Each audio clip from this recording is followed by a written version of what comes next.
അല്ല, നമ്മുടെ പലപ്പോഴും ഈ സദസ്സിനേക്കാൾ കൂടുതൽ ആൾക്കാർ വേദിയിലുണ്ടാകുന്നൊരവസ്ഥ, അത് നേതാക്കളൊക്കെ അതൊന്ന് ശ്രദ്ധിക്കുക. അതൊക്കെ ചില പ്രോട്ടോക്കോളുകൾ നമുക്ക് ആവശ്യമുള്ളവർ മതി സ്റ്റേജിൽ. പുതുയുഗയാത്രയിൽ തെളിഞ്ഞു വരുന്ന വിസ്മയത്തിൻ്റെ പേരായി പ്രേംകുമാറിനെ അവതരിപ്പിച്ച സതീശൻ്റെ മുഖത്തിനിട്ട് വീണ്ടും നല്ല ഒരു അടിയാണ് ഇന്ന് കിട്ടിയിരിക്കുന്നത്.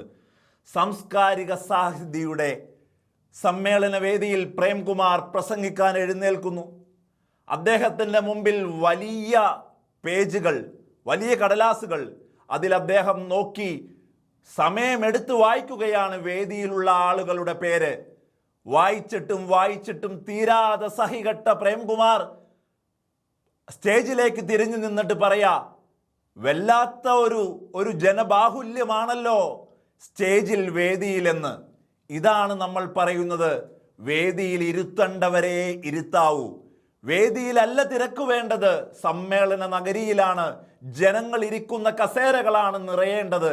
അതെല്ലാ നേതാക്കളും മനസ്സിലാക്കിയാൽ കൊള്ളാം എന്ന് പുതുയുഗയാത്രയുടെ വേദിയിലേക്ക് പോലും പരോക്ഷമായി അമ്പറിഞ്ഞുകൊണ്ട് കൊട്ടിഘോഷിച്ചു കൊണ്ടുപോയ വിസ്മയ കാഴ്ചയാക്കി ഇങ്ങനെ നെറ്റിപ്പട്ടം കെട്ടി അലങ്കരിച്ച് സതീശൻ നിർത്തിയ പ്രേംകുമാർ മുഖത്തടിച്ച പോലെ പറയുകയാണ്. ഒന്ന് ആലോചിച്ച് നോക്കൂ പ്രേംകുമാറിൻ്റെ ഒരവസ്ഥ. കേഡർ പാർട്ടി സംവിധാനങ്ങളിൽ പ്രസംഗിച്ച് പരിചയമുള്ള, അച്ചടക്കമുള്ള സമ്മേളന വേദികളിൽ അച്ചടക്കത്തോടെയുള്ള ചിട്ടവട്ടങ്ങൾ കണ്ട പ്രേംകുമാർ ഇന്നൊരങ്കലാപ്പുള്ള ഒരു കുട്ടിയെ പോലെ 1ാം ക്ലാസ്സിലും പ്രവേശനോത്സവത്തിലുമൊക്കെ കുട്ടികൾ ചെന്ന് നിൽക്കുമ്പോൾ വലിയ അങ്കലാപ്പുണ്ടാവുന്ന ഒരു അംഗവിക്ഷേപത്തോടെ ഇങ്ങനെ വേദിയിൽ നിന്നിട്ട് പറയാ, എനിക്കൊന്നും മനസ്സിലാവുന്നില്ല, ഈ വേദിയിലുള്ളവരുടെ പേര് ഞാൻ എങ്ങനെ വായിക്കും, വിട്ടുപോയവരെ കണ്ടെത്താൻ പോലും സമയമെടുക്കുമല്ലോ. ഇതാണ് കോൺഗ്രസ് കണ്ടുപഠിച്ച് തിരുത്തേണ്ടത്. വേദിയിലെ ആൾക്കൂട്ടം ഒഴിവാക്കുക തന്നെ വേണമെന്ന് പറഞ്ഞ് ആദ്യത്തെ വേദിയിൽ കൊടുത്ത ആ വിസ്മയത്തിൻ്റെ പേരാണ് പ്രേംകുമാർ. ഇനിയും ഒരുപാട് വിസ്മയങ്ങൾ സതീശ പോരട്ടെ, കാണാൻ കാത്തിരിക്കുകയാണ്. നെറ്റിപ്പട്ടം കെട്ടി അലങ്കരിച്ചു കൊണ്ടുവരുന്ന ഓരോ വിസ്മയ കാഴ്ചകളും പുത്തരിക്കണ്ടത്തേക്ക്, തലസ്ഥാന നഗരിയിലെ സമാപന കൊട്ടിക്കലാശത്തിലേക്ക് താങ്കളുടെ പുതുയുഗയാത്ര എത്തുമ്പോൾ തിരിഞ്ഞുകുത്തുന്ന ഒരുപാട് വിസ്മയങ്ങൾ ഇനിയും അങ്ങേക്ക് പേരിൽ കൂട്ടിച്ചേർത്ത് വെക്കാം.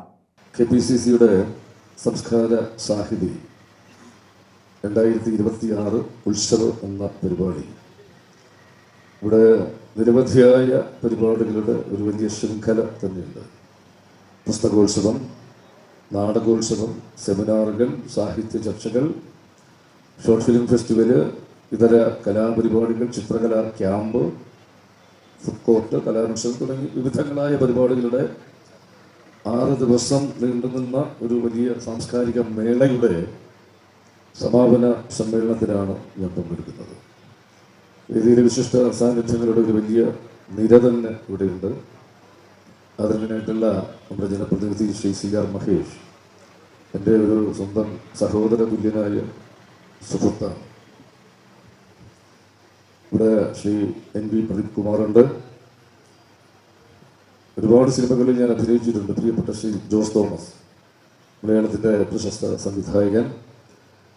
ആലപ്പി അഷഫിക്കയുടെ സിനിമകളിലൊന്നും ഞാൻ അഭിനയിച്ചിട്ടില്ല, പക്ഷെ ഞാനുമായി നല്ല സൗഹൃദമുള്ള മനുഷ്യൻ ശ്രീ NV പ്രദീപ് കുമാർ, അതുപോലെ വിശിഷ്ട വ്യക്തിത്വങ്ങൾ ശ്രീ സലീം ഹസൻ ഉൾപ്പെടെ ഇവിടെ കേരള രാഷ്ട്രീയത്തിലെ ഒരു വലിയ വ്യക്തിത്വം ശ്രീ ജോസഫ് വാഴക്കൻ.